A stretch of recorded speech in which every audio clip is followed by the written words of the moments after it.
오늘 저희가 읽은 본문 말씀은 우리가 흔히 잘 알고 있는 성령의 이제 열매들이 나열되어 있는 구절들입니다. 그리스도인이 이제 하나님뿐만 아니라 사실 이제 세상에 있는 사람들 앞에서도 우리가 당당히 드러내 보여야 되는 열매들이에요. 사실 드러내 보여야 되는 수준이 아니라 무조건 드러내야 하는 그런 열매들입니다. 오늘 방금 읽은 이런 선함과 사랑과 기쁨과 이런 열매들이요. 그러니까 모든 선함에 그리스도인이 보여줄 수 있는 모든 선함의 본질들입니다. 모든 선함의 본질들. 그러니까 사실 굉장히 거룩한 열매들이고 또 그렇기 때문에 쉽지 않은 열매들이에요. 여기에 나와 있는 것들은 우리가 너무 다 익숙히 알고 있는 단어들이고 또 용어들이고 그런 열매들이지만 사실 우리가 알고 있는 것처럼 가볍고 또 쉽게 간단히 행할 수 있는 것은 아닙니다.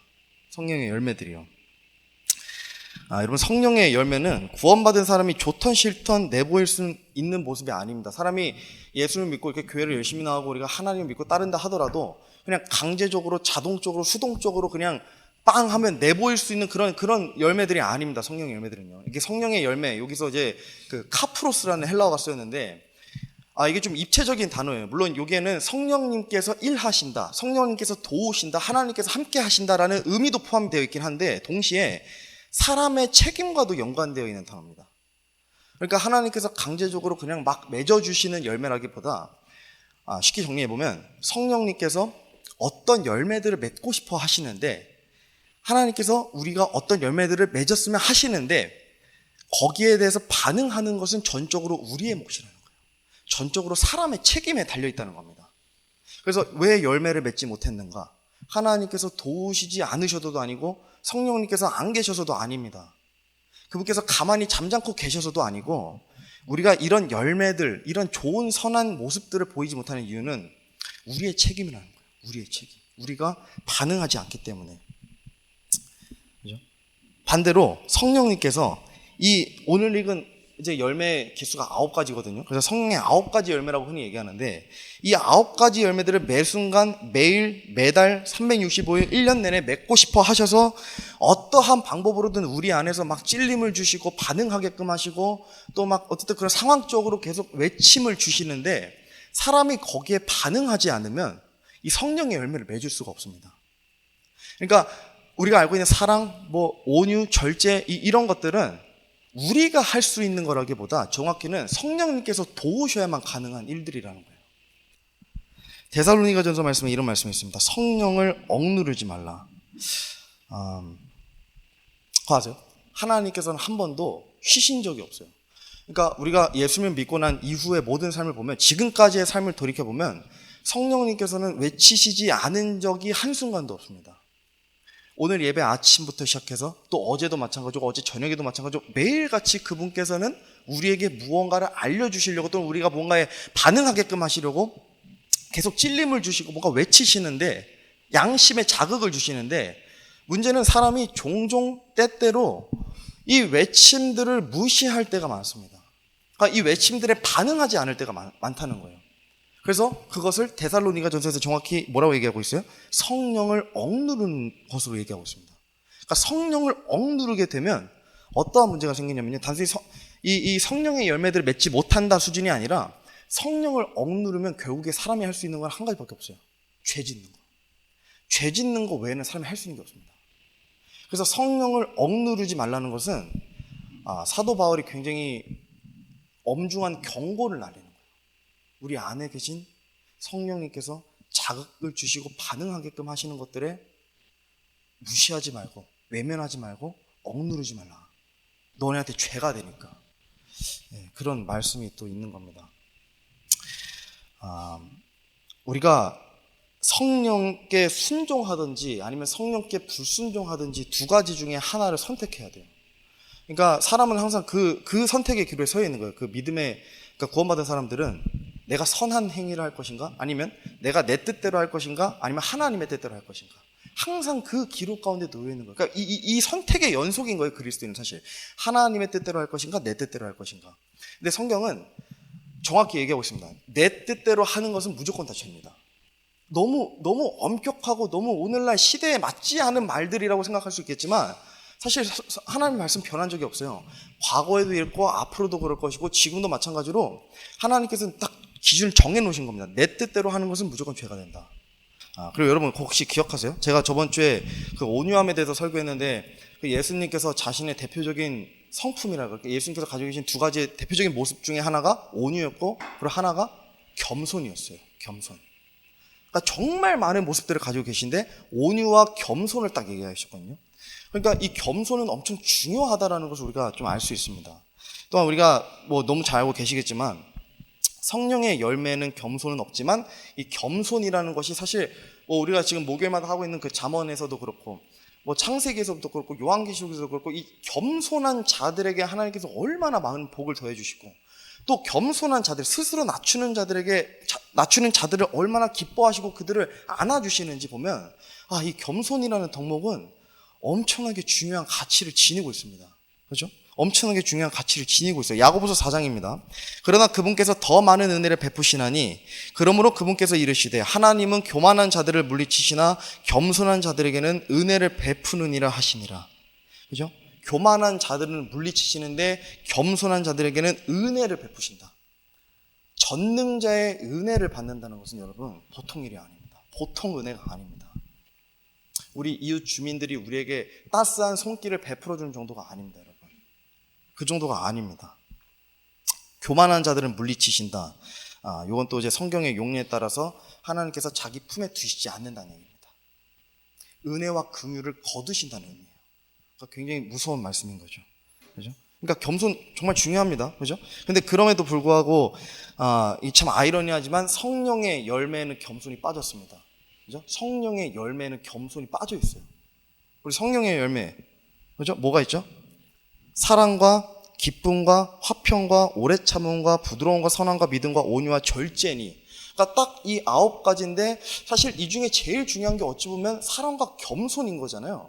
근데 예수님께서 가지고 계신 온유함은 분명히 들어있습니다. 근데 겸손은 여기에 들어있지 않습니다. 겸손은 여기에 빠져 있습니다. 그래서 왜 겸손이 빠져 있는가 우리가 성경 말씀을 통해서 좀 살펴보도록 하겠습니다. 우리가 이걸 먼저 살펴보려면 성령의 9가지 열매를 살펴봐야 돼요. 근데 우리가 시간이 정해져 있기 때문에 성령의 9가지 열매를 그냥 다 막 파헤쳐서 살펴볼 수 없어요. 9가지나 되는데. 그래서 이거를 조금 빠르게 제가 좀 짚고 훑어보는 수준으로 좀 보겠습니다. 자, 먼저 첫 번째로 사랑입니다. 사랑은 세상에서 정의하는 사랑과 하나님께서 정의하신 사랑이 좀 다릅니다. 그래서 실제로 성경에서도 사랑이 러브가 하나 있고 또 체리티라는 게 있습니다. 그래서 러브와 체리티는 엄연히 다릅니다. 하나님께서 하시는 사랑은 체리티인 겁니다. 성경에서 그래서 정의하는 사랑, 그러니까 하나님께서 정의하시는 사랑은 무조건 헌신적인 사랑을 얘기해요. 헌신적인 사랑. 이건 예수님께서 보여주시는 그 사랑인 겁니다. 자신의 하나뿐인 아들을 보내셔서 심지어 하나님께서 단순히 오신 게 아니라 신의 모습을 버리고 오셨잖아요. 신의 모습을 버리고 오셔서 침뱉음 당하시고 온갖 모욕들을 당하시고 수치를 당하시고 미천하게 대우받으시고 심지어 예수님께서는 그 로마 시대에서 가장 끔찍하고 가장 더러운 자들, 흉악하고 정말 좀 미천한 사람들만 받는 그 십자가라는 형벌에 예수님께서 또 처하셨습니다. 처하셔서 거기서 목숨을 또 바치시고 생명까지 주셨습니다. 이게 그래서 세상에서 가장 큰 사랑이고 성경에서 얘기하는 가장 큰 사랑인 거예요. 이 사랑이. 또한 하나님께서는 이런 사랑으로 성도들을 모으시고 성도들이 그 하나님의 사랑을 본받아서 이 공동체를 형성하고 그 안에서 서로 사랑하게끔 하셨습니다. 그래서 교회 안에서 형제들을 사랑하라, 자매들을 사랑하라, 지체들을 사랑하라는 거는 단순히 우리가 그냥 세상에서 정의하는 그런 러브 수준이 아니에요. 그냥 내가 나한테 잘해주는 사람 조금 잘해주는 거 사랑, 이거 아닙니다, 여러분. 절대 아닙니다. 그거는요, 직장에 가시면요, 우리 상사들, 직장에 있는 모든 사람들이 다 할 수 있는 거예요. 나한테 잘해주고 또 그 사람한테 잘해주는 게, 그런 사랑은 모두가 다 합니다. 하나님께서 가지고 계신 그 사랑으로 성도들이 이 안에서 그런 사랑을 본받아서 서로 사랑하게끔 하시는 거는 헌신적인 사랑이에요. 저 사람이 좋든 밀든 뭐 지겹든 상관없습니다. 그것마저도 다 끌어안고 다 품어줄 수 있는 것, 그게 바로 하나님의 사랑이고, 그래서 성령의 열매에서 가장 첫 번째로 등장했습니다. 우리가 성경을 읽을 때 뭔가 리스트가 막 나열되잖아요. 근데 그 중에 제일 첫 번째 거하고 마지막 거는 조금 눈여겨볼 필요가 있어요. 근데 마지막 거라기보다 특히 첫 번째 거는 특히 눈여겨볼 필요가 있습니다. 왜냐면 가장 처음 것은 보통 하나님께서 무엇보다 가장 중요하게 여기신다, 이렇게 여기시는 경우가 많기 때문이죠. 자, 두 번째로 기쁨입니다. 기쁨도 마찬가지예요. 우리가 이게 뭐 단순히 육신적으로 행하는 모든 일들을 기뻐하는 모습이 아닙니다. 뭐 극단적으로 생각해 보세요. 예를 들어 여러분, 우리가 영화를 보거나 뭐 넷플릭스를 보거나 뭐 예를 들어 뭐 노래를 부른다거나 세상 가요를 부른다거나 유튜브를 본다거나, 여러분 이 기쁨이, 우리가 그런 것을 보면서 우리의 뇌에서 기쁨이라는 그 도파민이 생성되면서 우리가 이걸 재밌다 해가지고 거기에 중독이 되는 거거든요. 근데 한번 생각해 보세요. 그런 것들을 하나님께서 기뻐하실까요? 그러니까 정말 유치하고 단순한 질문이지만 그냥 원초적으로 돌아가서 한번 극단적으로 생각해 보라는 거예요. 그러니까 하나님께서 정말 그런 것들을 과연 기뻐하시는가? 우리가 소파에 앉아서 TV 보고 뭐 유튜브 보고 넷플릭스 보고 이거 정말 하나님께서 기뻐하시고 막 하늘에서 박수 치시면서 제 보상 줘야겠다, 과연 이러실까? 근데 너무 당연하잖아요. 그러지 않으시거든요. 하나님께서는 그걸 절대 기뻐하실 리가 없는 분이에요. 하나님께서는. 근데 진짜 아이러니한 건 뭐냐면, 그걸 우리가 너무 잘 아는데도 불구하고 우리의 하루 중에 대부분은 다 스마트폰에 빠져 있어요. 다 유튜브에 빠져 있고 다 미디어에 빠져 있어요. 그걸 절대 기뻐하실 리가 없는데도, 그리고 심지어 다 아는데도 진짜 아이러니한 겁니다. 우리의 기쁨을 더 추구하기가 바쁜 거예요. 그래서 여기에 나와 있는 이 기쁨도 좀 사실 좀 슬픈 말이에요. 사실 왜냐면 하나님께서 정의하시는 기쁨과 우리가 생각하는 기쁨이 완전히 다르고, 또 하나님께서 기뻐하시는 것에는 사람들이 생각보다 관심이 없습니다. 사람들이 생각보다 우리 주님께서 뭘 기뻐하실까에 별로 관심 없습니다. 우리가 하고 싶은 것, 우리가 일단 기뻐해야 되고 우리가 일단 즐거워야 되고, 근데 거기다가 하나님께서도 기뻐하시는 일이면 땡큐지, 하나님께서 기뻐하시는 것을 내가 기뻐해야겠다, 이런 자세를 취하는 그리스도는 생각보다 많지 않습니다. 그래서 이게 성령의 열매인 거예요. 성령님으로 힘입어야만 가능한 겁니다. 기쁨이라는 것에도 어떤 신학자가 얘기하기를 급이 있다 그래요. 기쁨에도 급이 있는데, 하나는 인간의 욕망을 채우는 기쁨, 요거는 이제 저급한 기쁨입니다. 그러니까 기쁨이라고 얘기할 수 있죠. 당연히 사람이 기뻐하니까. 근데 이건 굉장히 저급한 기쁨이, 왜 저급하냐면 보통 다 죄가 되기 때문에. 또 하나는 하나님을 기쁘시게 하는 기쁨. 요 기쁨은 고귀하고 거룩한 기쁨입니다. 왜냐하면 하나님을 기쁘시게 하는 그 기쁨은 보통 다 우리의 보상과 연관되어 있고, 보통 다 우리에게 주어지는 복과 연관되어 있습니다. 복과 연관되어 있어요. 그래서 우리가 하나님께서 기뻐하시는 것들을 기뻐할 수 있는 자세도 굉장히 중요합니다. 자, 다음으로 화평입니다. 화평은 이제 뭐 비슷한 용어로는 이제 평안도 있어요. 그래서 성경에 보면 화평케 하는 자들이 나오거든요. 근데 화평케 하는 자들에게 복이 있다는 말씀이 있는데, 거기서도 보면 그 화평케 하는 자들이 그냥 단어 하나로 나와요. 피스메이커. 영어로 피스메이커라고 나와요. 그러니까 진짜 말 그대로 화평을 만드는 자들. 그러니까 단순히 어떤 조직에서 가만히 있고 그냥 어떤 분란을 조성하지 않는 것이 화평이 아니라, 화평을 강제로 만드는 자들이 이 화평케 하는 자들인 거예요. 그래서 이 화평은 그 화평을 정확히 얘기하는 거거든요. 그죠? 화평은 정말 중요합니다. 에베소서에서도 전신갑주를 설명할 때 그 복음을 얘기할 때 화평이라는 복음이 나와요. 화평의 복음이 나옵니다. 또한 교회 성도들이 하나 될 수 있는 방법도 뭐라고 나오냐면 화평에 매는 띠로 가능하다고 나옵니다. 그러니까 화평하는 것, 또 평안을 가져다 주는 것, 이건 굉장히 중요한 겁니다. 특히 교회에서도 그렇고. 무엇보다 이 화평이라는 것이 우리가 언제 제일 추구해야 되냐면 인간관계 속에서 제일 추구해야 돼요. 인간관계 속에서. 그러니까 인간관계 속에서 화평하지 못해서 인간관계가 단절되는 경우가 굉장히 많습니다. 그러니까 우리가 가족 간에도 그렇고, 뭐 우리가 지인도 마찬가지고, 뭐 우리 직장에서도 어쨌든 중요한 거는, 화평케 하는 것은 교회에서뿐만이 아니라 교회에서 화평케 하는 거 쉽죠. 다 화평케 하는 자들이죠. 근데 교회에서뿐만이 아니라 세상에서 화평케 하는 자들, 화평을 가져오는 자들, 특히 인간관계에서 화평을 가져오는 자들, 이런 자들에게는 하나님께서 큰 복을 주십니다. 또한 인간관계에서 화평이 없는 자들은 진짜 뭐가 위험하냐면 하나님께서 사용할 수가 없어요. 그러니까 예를 들어 어떤 누군가에게 복음을 전해야 되고 하나님에 대해서 알려줘야 되는데, 또는 교회로 데리고 나와야 되는데, 그 사람과 관계가 화평하지 않다면 어떻게 그 사람한테 가서 복음을 전하고 어떻게 하나님을 알릴 수 있겠습니까? 그렇죠?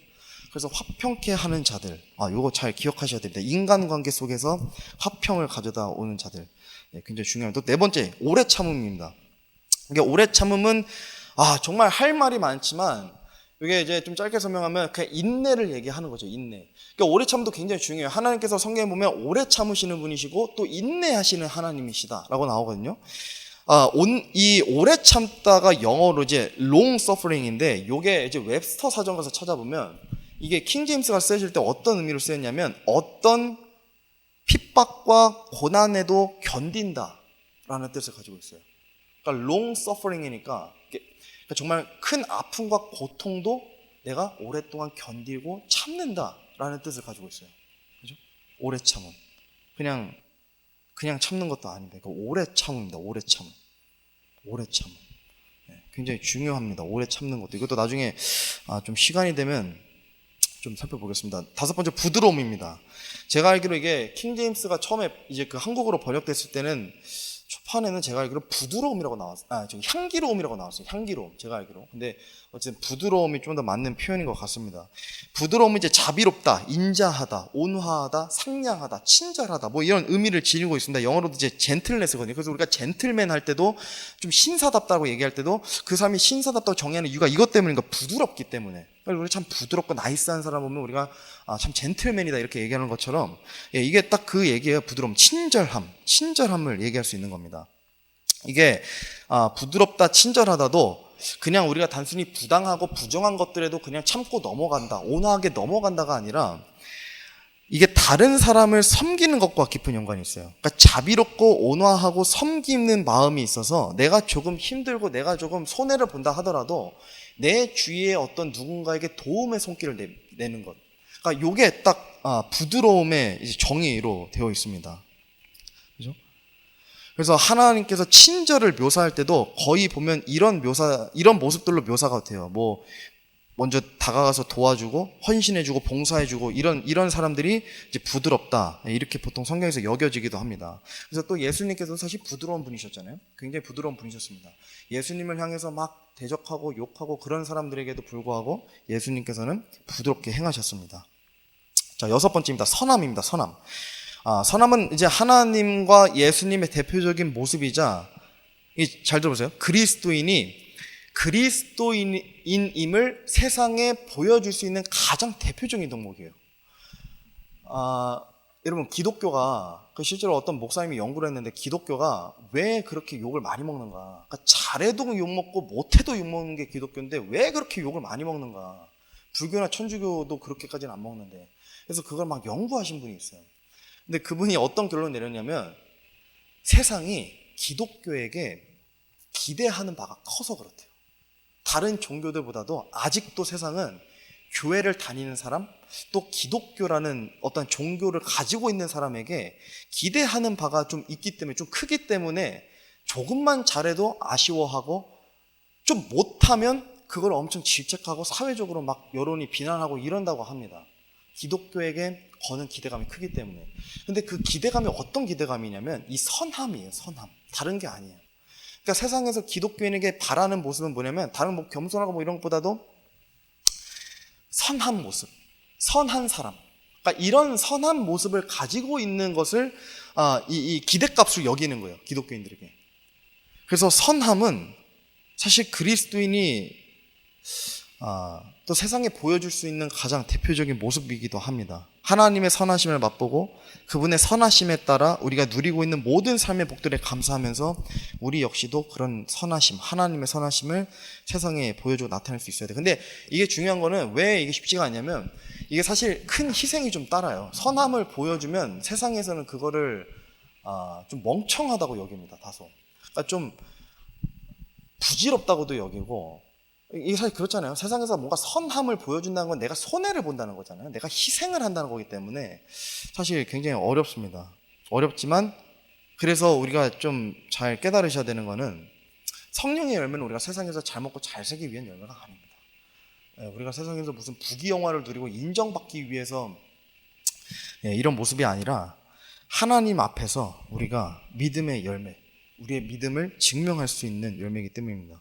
자, 일곱 번째입니다. 믿음입니다. 믿음. 이게 영어로 이제 faith인데, 사실 이게 faith가 믿음이라는 용어로 쓰이기도 하지만 사실 신실함이라는 것과도 더 연관되어 있어요. 신실함. 그 저번에도 살펴봤지만 그 모세가 신실하다고 여겨졌을 때도 영어로 faithful이 쓰였잖아요. 그러니까 믿음으로 충만함. 그래서 여기서도 이제 하나님을 향한 강한 확신을 의미하는 겁니다. 결코 흔들리지 않는 굳건한 믿음. 그러니까 이건 사실 당연한 거예요. 그러니까 이제 우리가 그리스도인이잖아요. 근데 세상 밖에 나가면 뭐 예를 들어 누군가 우리를 헐뜯을 수도 있고, 우리가 어떠한 고난에 처해질 수도 있어요. 어떠한 굉장히 어려운 상황에 노출이 될 수도 있어요. 뭔가 풀리지 않는 일들이 우리 삶 속에 갑자기 생길 수도 있습니다. 근데 그런 순간에서도 모세처럼 이 진짜 faithful, 그러니까 믿음으로 충만해서 하나님 옆에 그때 계속 붙어 있는 거. 그러니까 어떠한 어려운 상황에서도 내가 하나님 옆에서 계속 붙들어 있어서 이 어려운 상황도 나에게는 어렵지 않다라고 생각하고 그렇게 다짐할 수 있는 게 이 또 믿음의 열매인 겁니다. 그죠? 그래서 이 열매는 굉장히 맺기가 어렵습니다. 신실한 사람이 되는 건 굉장히 어려워요. 여러분 무언가에 신실해 본 적 있으세요? 제가 이번 설교 준비하면서 생각해 보니까 뭐에 특별히 내가 신실해 봤지? 그러니까 여러분 하나님 앞에서 예를 들어 하나님께서 여러분들에게 뭐에 신실해 보았느냐라고 물어보신다면 어떤 거 보여줄 수 있으세요? 어디까지 얼만큼 신실해 보셨습니까? 신실함은 다른 말로 꾸준함인데 이게 얼마나 어렵냐면 오죽하면 하나님께서 신실한 자들과 신실하지 않은 자들을 잔인하리만큼 구분하세요. 정말 잔인하리만큼. 그 디모데에게도 사도 바울이 편지를 쓴 거 보면 이제 디모데가 젊은 목회자였잖아요. 근데 그 교회에게 쓴 편지를 보면, 디모데에게 쓴 편지를 보면 하나님의 말씀을 가르치는 일들을 똑똑하고 잘 나가고 유명하고 그런 사람들에게 맡기라고 안 해요. 사도 바울이 누구에게 맡기라고 그러면 신실한 자들에게 맡기라. 그죠? 그 지역에 사실 이방인들 가운데 똑똑하고 잘 나가는 사람들이 얼마나 많았겠어요. 근데도 불구하고 사도 바울이 다 필요 없다. 신실한 자들에게 맡기라. 신실한 자들은 하나님 앞에서 특별히 더 거룩히 구별되는 존재들입니다. 그래서 신실함, 굉장히 중요합니다. 그래서 그 신앙생활 꾸준히 하는 분들을 보면 참 존경스러울 때가 많아요. 그래서 제가 뭐 우스갯소리로 옛날에 청소년부 담당했을 때 그런 얘기를 했었거든요. 너네가 아무리 열심히 해도 사실 너네 부모님의 믿음을 따라가기는 어려울 수 있다. 그러니까 왜냐면 사실 거의 통계적으로 보면 부모님의 믿음을 능가하는 자녀의 믿음을 거의 본 적이 없어요. 그러니까 몇십 년을 얼마나 포기하고 싶을 때도 많고 얼마나 주저앉고 싶을 때도 많았을 텐데도 불구하고 오늘날 여전히 아직까지도 하나님을 사랑하고 하나님을 찾으려고 하시잖아요. 부모님들을 보면. 그러니까 진짜 보통 믿음이 아닌 겁니다. 그 부모님들의 믿으면. 자, 8번째 온유입니다. 제가 이거 뭐 저번 시간에 살펴봐서 뭐 넘어가겠습니다. 어쨌든 그때 제가 온유함에 대해서 길게 말씀드렸습니다. 그죠? 목숨 다해 하나님께 순종하는 것, 모든 삶의 영역에서 하나님께 순종하는 것, 내가 하고 싶은 것들마저도 하나님께 먼저 순종해 보는 것, 이런 것들이 온유함과 깊이 연관되어 있다고 말씀드렸습니다. 자, 마지막 9번째, 절제입니다. 절제. 성경에서 나오는 절제는 하나님을 향한 절제가 아닙니다. 그리스도인이 절제함으로 하늘에서 많은 보상을 받을 수 있는 원리가 좀 여기에 담겨 있어요. 고린도전서 9장에 가서 보시면 많은 보상을 받으려고 하는 사람의 특징이 한 가지 나오거든요. 그 뭐라고 나오냐면 모든 일에서 절제하는 사람이라고 나와요. 그러니까 많은 보상을 받으려고 노력하는 사람이 있는데 그 사람의 특징은 모든 일에서 절제하는 사람이다. 이게 오늘날은 특히 힘든 덕목입니다. 제가 언제 한번 설교했었지만 앞으로도 한번 설교할 기회가 있으면 하겠지만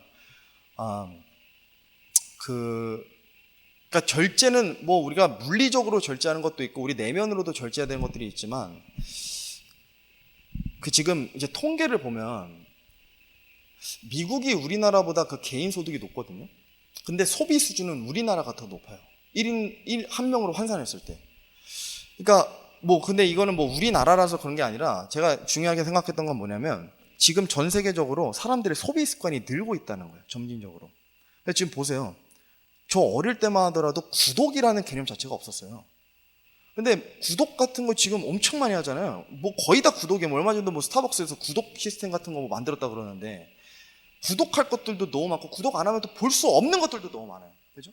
그리고 지금은 구매해야 되는 것들도 너무나 많고 또 우리가 사회에서 뭐 뭐랄까 뭐 어떤 좀 그들과 평등한 뭔가 좀 최소한이라도 따라갈 수 있는 그런 수준이 되려면 굉장히 갖춰야 될 것들도 굉장히 많고, 학생들도. 그러니까 소비할 게 굉장히 너무나 많습니다, 지금 이 시대는요. 그러니까 특히 물질적으로 절제하는 것이 참 어려운 시대입니다. 뭐 흑백요리사, 요즘 어제도 좀 얘기했지만 그 넷플릭스 가서 흑백요리사 있잖아요. 흑백요리사 저도 막 되게 너무 재밌고, 저 또 요리를 좋아해가지고 막 보면 야 저렇게 요리할 수 있구나 하면서 막 보는데, 근데 이게 좀 사실 그런 거 못 느끼셨어요? 다 아마 보셨을 텐데 약간 좀 외식 문화를 너무 부추기는 것처럼 보이지 않으셨어요? 그러니까 그게 좋다면 좋고 나쁘다면 나쁠 수 있는데, 제가 좀 뭐랄까 한 가지 좀 찜찜했던 거는 뭐냐면, 사람들의 눈높이를 너무 높여버리는 것 같은 느낌이 좀 들더라고요, 이게 아무래도. 그러니까 이게 그렇잖아요. 아무래도 좀 그런, 이게 또 안목의 정욕이라는 게 있고, 또 사실 견물생심이라고 또 그런 비싸고 좋은 것들을 보면 사람의 또 심리가, 물론 모두 다 그렇진 않겠지만 어쨌든 영향을 아예 안 받을 수는 없겠다, 좀 이런 경각심이 좀 들더라고요. 그래서 뭐 좀 그런 생각이 좀 들어서, 어쨌든 지금은 약간 모르겠어요. 어쨌든 사람들이 절제하지 못하는 시대고, 또 절제력을 많이 상실시키는 또 시대이기도 합니다, 지금 이 시대가요. 그래서 절제는 또 굉장히 중요합니다. 빌립보서 4장입니다. 너희의 절제를 모든 사람이 알게 하라. 주께서 가까이 계시네요. 절제는 나만 아는 게 아닙니다. 여러분, 성령의 열매는 꽁꽁 싸매고 있는 게 아니에요. 우리가 그냥 나만 알고 있는 게 아니에요. 그냥 내 몇 명만 알고 있는 게 아니라 드러내 보이는 거예요. 모든 사람이 알 수 있도록 드러내 보이는 거예요. 저 사람은 절제하는 사람이네. 저 사람은 사랑이 많은 사람이네. 저 사람은 온유하고 겸손한 사람. 이게 알려줘야 된다는 겁니다, 성령의 열매는요. 그래서 성령 9가지 열매는 이처럼 하나하나 1시간 이상씩을 살펴봐도 전혀 아깝지 않은 것들입니다. 깊이 묵상하고 탐구해서 저런 열매를 맺어야겠다라고 다짐할 필요가 있는 겁니다. 자, 제가 조금 속도를 내서 이제 본론 2가지를 좀 살펴보고 마치겠습니다. 여러분, 다시 말씀드리지만 오늘 본문 말씀인 갈라디아서 5장 22절에서 23절은 성령의 열매들의 리스트가 쫙 나열되어 있는 구절이에요. 그러니까 하나님께서 기뻐하시는 사람의 어떤 모습이 있는데, 9가지의 대표적인 모습이 있는데 그 9가지의 모습이 쫙 나열되어 있는 리스트예요. 저 화면에 이건 띄워놨습니다. 예, 그죠? 이게 아까 우리가 읽은 22절, 23절 바로 뒷구절이거든요. 19절에서 21절인데 요거 한번 보세요. 이제 육신의 행위들은 명백하니 이것들이라.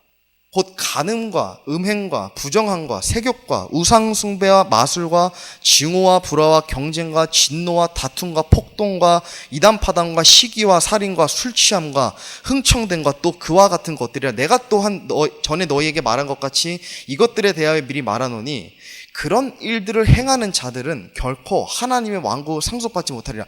명백한 육신의 행위들입니다. 아까 제가 말씀드렸죠.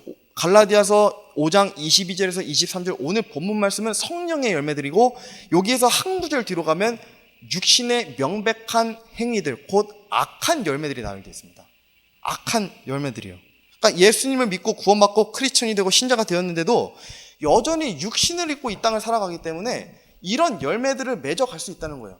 갈라디아서는 사도 바울이 갈라디아라는 지역에 있는 교인들에게 보내는 편지예요. 그러니까 무슨 말이냐면 우리 같은 그리스도인들인 거예요. 구원받은, 예수 믿고 따르는. 근데 그런 자들에게 지금 이런 말들을 쓴 거예요. 육신의 행위들 하면서 어떤 것들이 악한 열매들이다. 근데 이런 자들은 하나님의 왕국을 상속받지 못한다. 제가 좀 말씀드려요. 하나님의 왕국을 상속받지 못한다는 것은 천국에 못 간다는 의미가 아닙니다. 구원을 받으면 천국은 무조건 가요. 누구나. 이건 절대 취소되지 않아요. 왕국을 상속받지 못한다는 것은 천년 왕국에서, 하늘의 왕국에서 보상을 받지 못한다는 겁니다.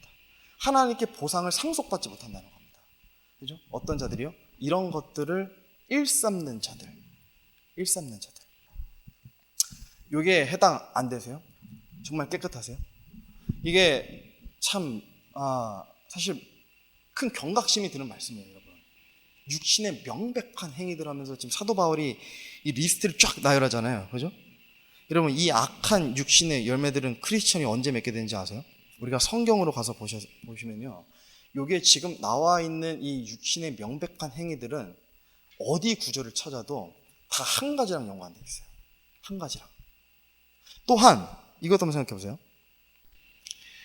지금 육신의 행위들도 아니고 명백한 육신의 행위들이잖아요. 근데 여러분 여기에서 지금 뭔가 한 가지 빠진 것 같지 않으세요?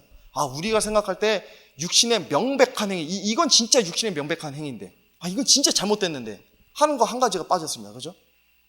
그러니까 여기에 있는 모든 것들이 하나랑 연관되어 있고, 또 여기에도 보면 제일 중요하게 여겨지는 육신의 명백한 행위 하나가 빠져 있습니다. 그게 바로 교만이에요. 교만. 이게 지금 교만이 없습니다. 그러니까 성령의 열매는 겸손이 없는데 육신의 명백한 행위들, 악한 열매들에는 교만이 없습니다. 그렇죠? 이게 참 아이러니하지 않으세요? 아니, 너무나도 명백한 행위인데 교만은. 그렇죠?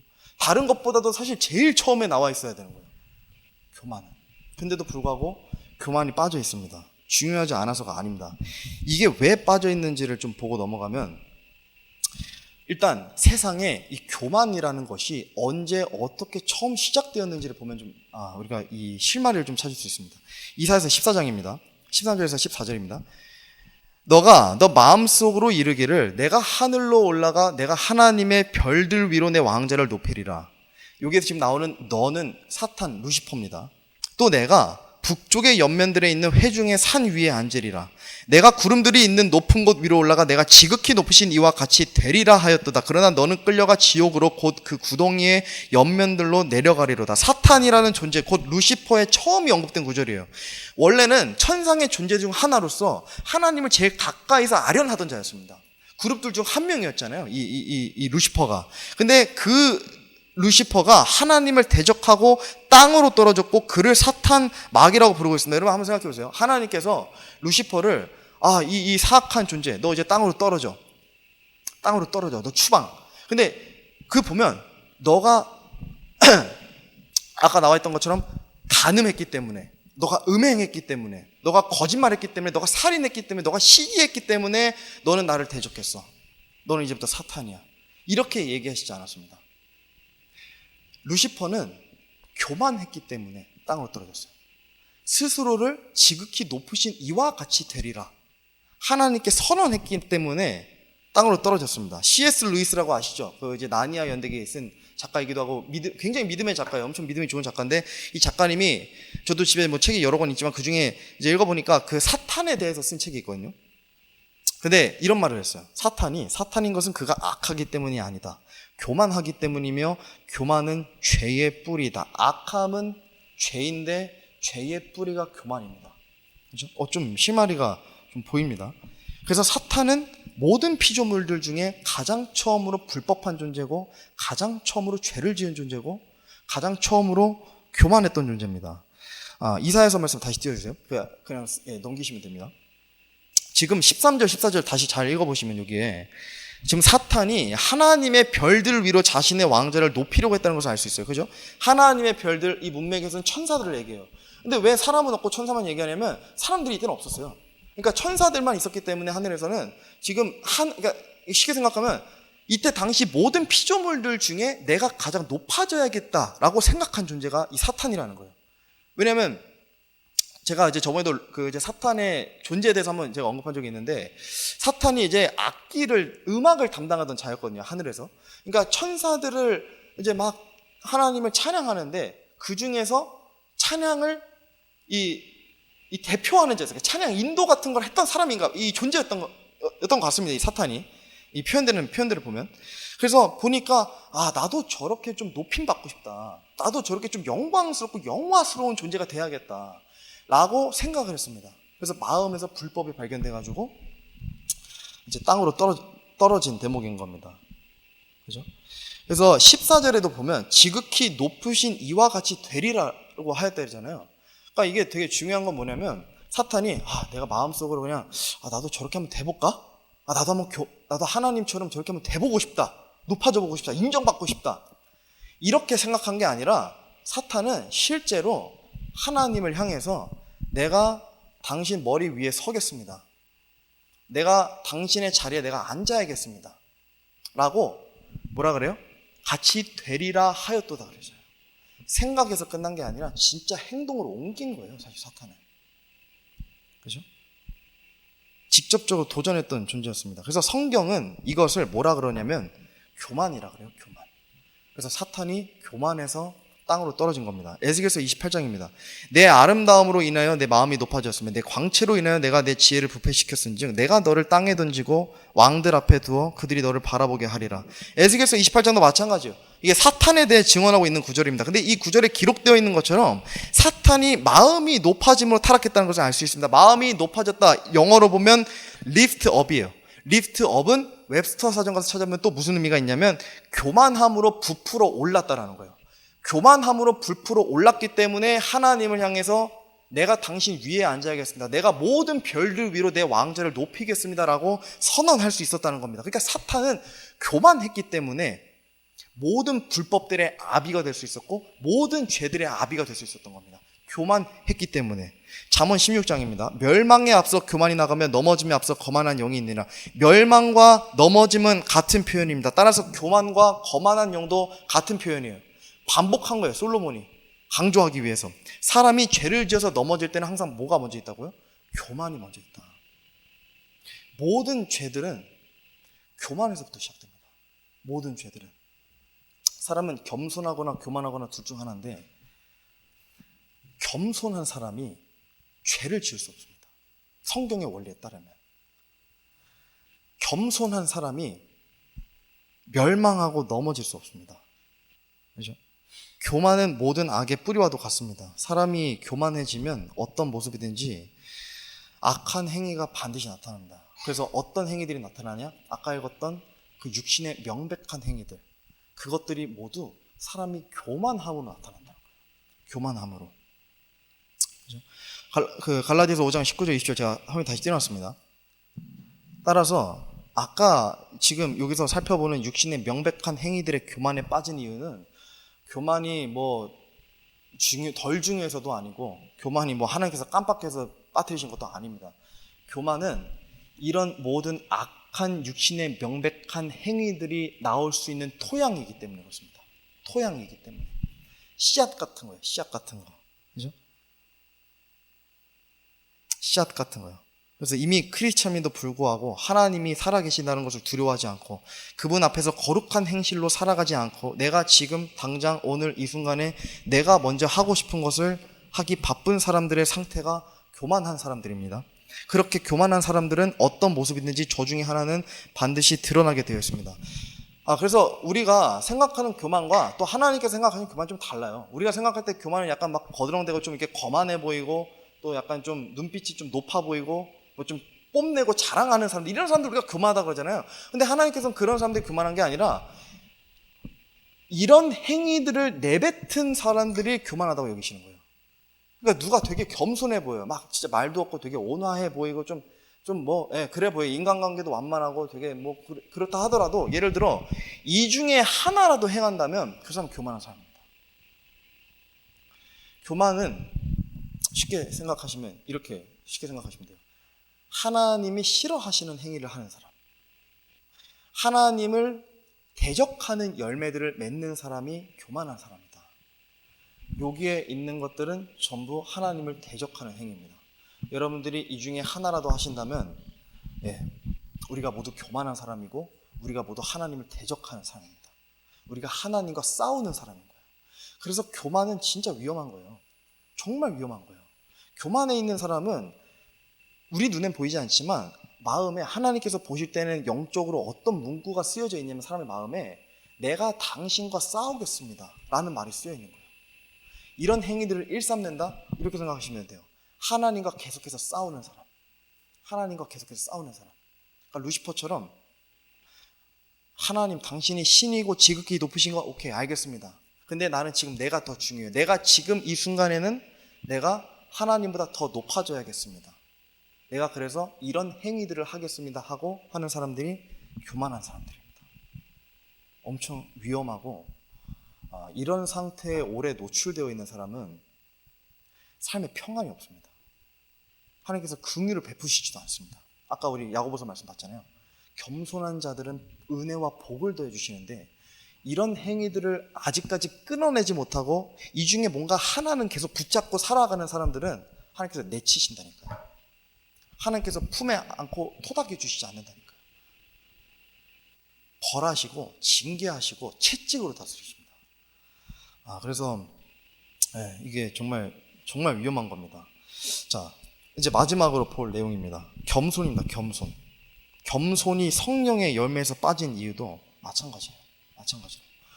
본문 말씀 다시 보겠습니다. 갈라디아서 5장 22절 23절입니다. 그러나 성령의 열매는 사랑과 기쁨과 화평과 오래 참음과 부드러움과 선함과 믿음과 온유와 절제니 이 같은 것을 대적할 법이 없느니라. 아까 9가지 열매들 우리가 짧게 살펴봤죠. 근데 제가 아까 9가지 열매들 짧게 훑어보는 중간에 이미 느끼셨을 수도 있겠지만 사실 모두가 겸손하지 않으면 맺을 수 없습니다. 겸손하지 않으면 이 중에 하나라도 맺을 수 없습니다. 그래서 성령의 열매에서 겸손이 빠진 이유는 겸손은 열매가 아니라 열매를 맺기 위한 기본적인 토양인 겁니다. 성령의 열매, 겸손하지 않은 사람은 절대 맺을 수 없습니다. 겸손이 있어야만 헌신적인 사랑할 수 있고, 겸손이 있어야만 작은 것들에 감사하며 기뻐할 수 있고, 겸손이 있어야만 싫고 미운 사람과도 화평을 맺을 수 있고, 겸손이 있어야만 화나는 일에도 오래 참을 수 있고, 겸손이 있다면 내 성격과는 맞지 않지만 부드러움을 보일 수 있고, 선한 모습들을 보일 수 있고, 내가 아무것도 아니라고 인정하면서 하나님의 절대적인 주권을 인정하는 믿음을 보일 수 있고, 온유하고 내 뜻대로 하지 않는 절제를 보일 수 있습니다. 겸손이 있어야만 이것들이 모두 가능합니다. 겸손이 없는 사람은 이 중에 하나라도 할 수가 없습니다. 여러분 겸손하십니까? 겸손하세요? 보통 마음밭이라고 그러잖아요. 우리가 마음밭이 어떤 상태냐에 따라서 이 사람이 좋은 열매를 맺을 수도 있고 나쁜 열매를 맺을 수도 있다. 우리가 보통 이렇게 얘기합니다. 그리스도인이라고 해서 아까도 얘기했지만 그냥 선한 열매 자동적으로 맺지 않습니다. 모두 우리의 책임에 따른 거고 우리의 열심과 우리의 노력이 필요하고 우리의 행위가 필요하기 때문에 우리가 조금 더 열심히 노력을 내야지만 가능한 겁니다. 그래서 그 마음밭에 겸손이라는 토양이 있다면 그때 성령의 열매들을 우리가 맺을 수 있게 됩니다. 근데 그 토양에 교만이라는 씨앗이, 이 강한 씨앗이 자리 잡게 되면 우리는 아까 보였던 육신의 명백한 행위들을 내보입니다. 그래서 그 씨앗이 심길 틈을 주시면 안 돼요. 결코 우리 마음속에 이 교만이라는 씨앗이 심길 수 있는 그 찰나의 순간도 허락하시면 안 됩니다. 그렇게 되면 우리가 어떤 모습이든지 반드시 저 중에 하나는 드러납니다. 어떠한 모습이든지. 모든 죄는 교만에서부터 시작하기 때문입니다. 그래서 제가 오늘 내용을 좀 끝으로 하나님께서 어떤 사람들을 그러면 겸손하다고 여기시는지, 그죠? 그러니까 어떤 사람들을 겸손하다고 인정해 주시는지 좀 살펴보고 마치겠습니다. 세상에는 사실 되게 다양한 사람들을 겸손하다고 얘기하는데 뭐 제가 사실 지금 말은 좀 거창하게 했지만 사실 하나님께서 정의하시고 인정하시는 겸손한 사람의 모습은 한 가지밖에 등장하지 않아요. 사실 성경에 많은 모습이 없습니다. 딱 한 가지입니다.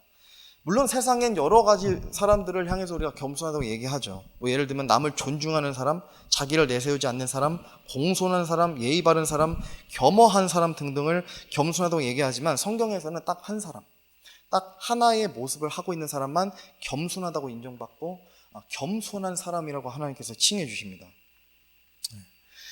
그것은 뭐 잘 아시겠지만 이미 하나님을 두려워할 줄 아는 사람입니다. 두려워할 줄 아는 사람. 너무 진부하고 너무 뻔한 말 같지만 여러분 이거는 여러 번 제가 강조해도 절대 지나치지 않습니다. 하나님을 두려워할 줄 아는 사람이 겸손한 사람입니다.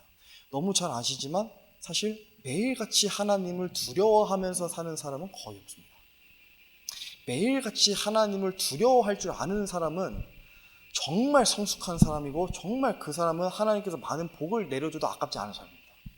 매일 두려워하는 사람 하나님을요. 그렇죠? 겸손에 정의될 때 보면 항상 하나님을 두려워하고 경외하는 마음이 있는 자세를 얘기합니다.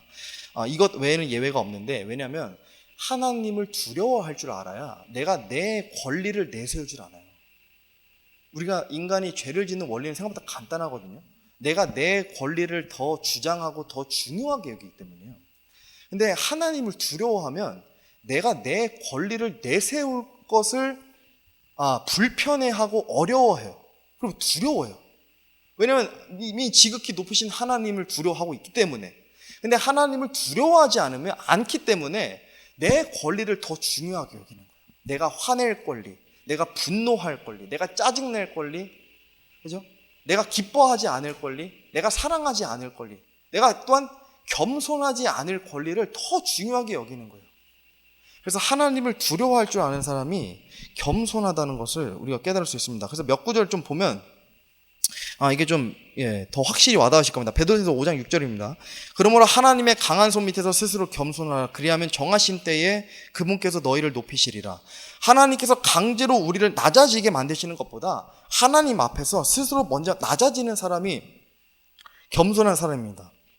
하나님을 두려워할 줄 아는 사람만 이걸 할 수 있어요. 스스로 겸손해지는 것. 강제로 겸손하게 만드실 때도 있거든요. 그러니까 정말 우리를 깨트리셔서.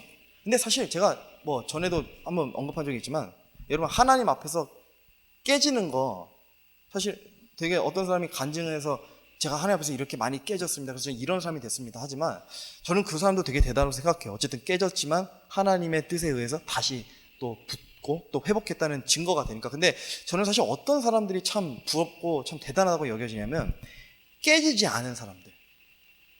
그러니까 애초에 하나님 앞에서 깨지지 않는 게 제일 좋습니다. 그죠? 왜냐하면 이미 그 사람은 하나님 앞에서 스스로 겸손해 있는 사람이기 때문에.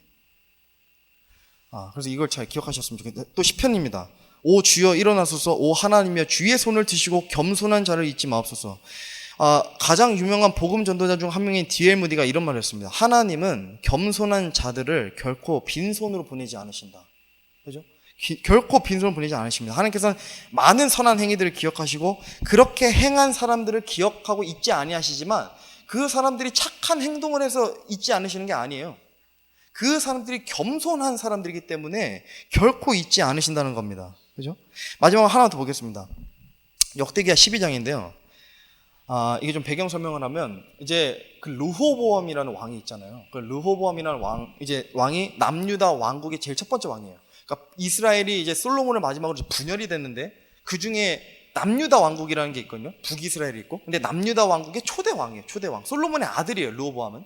근데 이 르호보암 왕이 다스릴 때 이제 초창기에 어떤 일이 있었냐면, 이집트에 시삭이라는 왕이 있어요. 근데 이 시삭이라는 파라오가 남유다 왕국을 집어삼키고 또 심지어 북이스라엘까지도 집어삼키려고, 분열됐으니까 이 군사력이 약화됐을 거 아니에요. 그래서 그들을 집어삼키려고 쳐들어오는 대목이에요, 지금 이 12장이. 그래서 막 그들의 병거를 보면 어마어마해요. 제가 전에도 한번 얘기했잖아요. 그 오늘날 군사력을 환산하면 수백 대의 전차를 가지고 오는 것과도 같은 군사력이에요, 이 이집트의 시삭, 이 파라오가 가지고 오는 부대가. 근데 이때 당시에 이 분열된 초기 상태니까 군사력이 굉장히 미비했어요. 굉장히 약했어요, 르호보암의 군사력은. 근데 그런 상태에서 지금 막 이들의 목숨을 위협하고, 또 심지어 이집트는 굉장히 극악무도한 나라이기 때문에 왕가의 사람들은 전부 포로로 데려가가지고 이들의 노예로 부리고 엄청난, 장난 아니에요. 진짜 그 역사서 보면 여자들은 전부 성노리개고 남자들은 전부 죽거나 아니면 평생을 이 노동을 하다 죽습니다. 굉장히 이 극악한 나라였는데, 그러니까 이것들을 이 남유다 왕국의 통치자들과 왕 르호보암이 얼마나 두려워요. 야, 우리 진짜 다 죽었다 이제. 그러니까 죽으면 다행인데, 죽으면 끝나는 게 아니라 포로로 또 잡혀가서 평생을 어렵게 살다 죽어야 돼요. 그죠? 그런 상태에서 이제 예언자, 그러니까 대언자가 이제 이들에게 경고를 하고 이들이 이제 돌이키는 장면이에요. 그래서 한번 잘 들어보세요. 이에 이스라엘이 통치자들과 왕이 스스로 겸손히 행하며 이르되 주는 의로우시나이다 하매, 주께서 그들이 스스로 겸손히 행하는 것을 보셨으므로 주의 말씀이 스미야에게 임하니라. 이르시되 그들이 스스로 겸손히 행하였으므로 내가 그들을 멸하지 아니하고 어느 정도 구출하여 내 진노를 시삭의 손으로 예루살렘에 쏟아붓지 아니하리라. 겸손한 자들은 목숨까지 건지는 자들입니다. 그러니까 여러분, 스스로 낮아지기만 하더라도, 이게 진짜 간단해요. 스스로 우리가 주님 앞에서 낮아지기만 하더라도 하나님께서는 우리가 생각한 것 이상으로 복을 주신다니까요. 이게 어마어마한 특권이에요, 여러분. 세상 사람들은 아무리 낮아지고 겸손해도 누릴 수 없습니다. 근데 우리 구원받은 그리스도인들은 주님 앞에서 스스로 겸손해지기만 하더라도 많은 은혜와 많은 복이 우리 삶에 더해지고 또 많은 보상이 하늘에 쌓인다는 겁니다. 그래서 이 지금 르호보암 왕이 지금 어떻게 겸손하다고 인정받았어요? 주는 의로우시나이다 라고 고백함으로 인정받았잖아요. 근데 이게 단순히 말뿐만이 아니에요. 하나님은 의로우십니다. 그래서 하나님, 이 엄청 겸손하네? 네, 이 목숨 건져줘야겠다. 이게 아니라 르호보암과 또 통치자들이, 이 왕가의 사람들이 주님은 의로우시나이다라고 고백한 것은 바꿔 말하면 이런 말입니다. 내 뜻대로가 아니라 절대적으로 의로우신 하나님 뜻대로 살겠습니다. 이 왕국을 그렇게 다스리겠습니다. 내가 회복하겠습니다. 이런 의미가 담겨 있는 말입니다. 그러니까 하나님께서는 르호보암이 스스로 주님 앞에서 겸손히 낮아졌기 때문에 목숨을 건져주시고, 또 남유다 왕국이 얼마나 지속됐어요? 430년가량이 지속됐어요. 이 이후로. 그죠? 그 겸손함 때문에 왕국이 무너지지 않았고 유지되었습니다. 근데 아이러니하게도 340년 만에 망한 이유도 뭐냐면 교만함 때문에 망했어요. 교만함 때문에. 그래서 이 왕들의 겸손함과 교만함에 따라 또 이 나라가 살고 죽고 하는 문제까지도 걸릴 만큼 우리가 겸손하고 교만해지는 것, 요거는 정말 하나님께서 무엇보다 중요하게 여기신다는 겁니다. 그래서 제가 좀 간구해드리고 싶은 것은 뭐냐면, 우리가 이제 이번 한 주를 살잖아요. 진짜 한번 겸손히 우리가 살아보는 겁니다. 근데 겸손히 살아보는 거 참 어렵잖아요. 뭐가 어떻게 얼마나 겸손해야 되고 어느 누구한테 겸손해야 되는가, 어렵게 생각하지 마시고요. 그냥 이것만 기억하시면 됩니다. 하나님 앞에서 스스로 낮아지는 것. 하나님 앞에서 스스로 낮아지는 것. 어떻게 하면 그렇게 될 수 있냐면요, 하나님을 두려워하면 그렇게 될 수 있습니다. 하나님을 두려워하면. 근데 하나님을 두려워하면 어떻게 되냐면 내 권리를 별로 중요하게 생각 안 해요. 그러니까 내가 하고 싶은 것 중요하지 않습니다. 하나님께서 나한테 뭘 원하시지? 이번 주에 나에게 뭘 바라시지? 오늘 나에게 뭘 바라시지를 더 많이 고민하고 묵상하게 된다는 겁니다. 그러면 그렇게 겸손한 사람이 되면 우리가 아까 살펴봤던 그 성령의 열매들을 맺을 수 있습니다. 성령의 열매들을 그렇게 맺을 수 있습니다. 그래서 이 겸손의 반대말은 교만이 아닙니다. 세상에서 얘기하는 교만이 아니라 겸손의 반대말은 하나님을 대적하는 겁니다. 하나님을 대적하는 것. 그래서 우리가 겸손하든지 아니면 하나님을 대적하든지 우리가 이 둘 중 하나를 선택해야 됩니다. 만일 우리의 삶이 다소 우울하고 뭔가 잘 풀리지 않고 어렵고 여러 힘든 가운데 있다면 이거를 한번 생각해 보셨으면 좋겠어요. 내가 충분히 겸손한가? 나는 성령의 열매들을 어떤 것을 내보이고 있는가? 그죠? 성령의 열매들 중 어떤 거를 정말 자신 있게 내가 하나님께 가져다 보여드릴 수 있는가? 이거를 좀 곰곰이 생각해 보시면 우리의 삶이 좀 우울하고 뭔가 어렵고 잘 풀리지 않는 것, 이게 좀 해결될 수도 있겠다라는 생각이 좀 들었습니다. 그죠? 교만한 자에게는 어떠한 복도 하나님께서 내려주지 않습니다. 우리가 참 삶에서 뭔가 진짜 불편한 상황, 좀 어려운 상황이 생기는 항상 모든 이유는, 제가 전에도 말씀드렸지만 우리가 뭔가 충분히 잘 하고 있지 않아서일 수도 있어요.